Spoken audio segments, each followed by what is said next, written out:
students, welcome back to another session of accounting. Still talking about manufacturing account.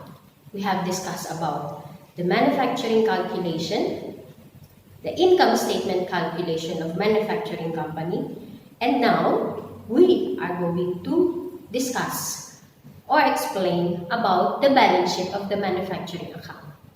Now, what does it mean by balance sheet or the statement of financial position? Balance sheet shows the assets, the liabilities, and the equities or the capital of the whole business on a specific date of accounting period. So it depends. Can be monthly, can be quarterly, can be yearly. Now, what are in the balance sheet? We have the assets. What we're going to put here are those assets that we have. For example, the closing inventory of the raw materials, closing inventory of the work in progress materials, and the closing inventory of all the finished goods materials. So in this balance sheet, we will be indicating the three types of asset. Again, the raw material, the work in progress, and the finished goods. Now, of course, in our balance sheet, we also have the liabilities and also our equities.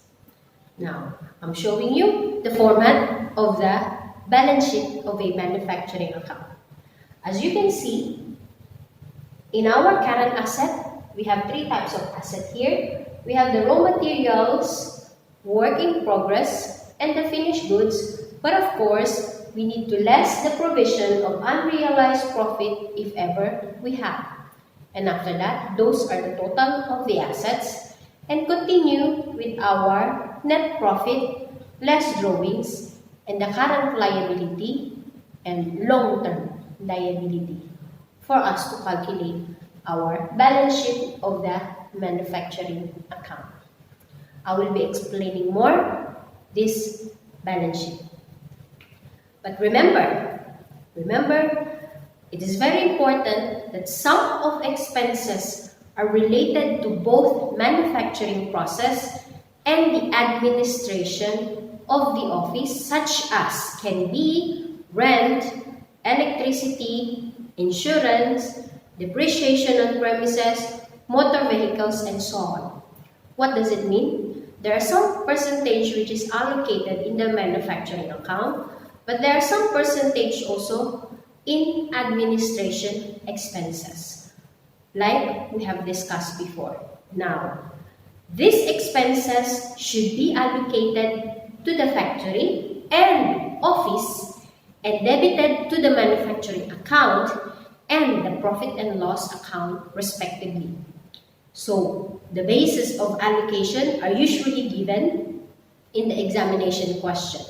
Usually, they will give you example of 50% of the rent will be in manufacturing account, 50% will be in the income statement. So, it's you, the one who's going to calculate how many percent. So, for today, for our another session of accounting about manufacturing account.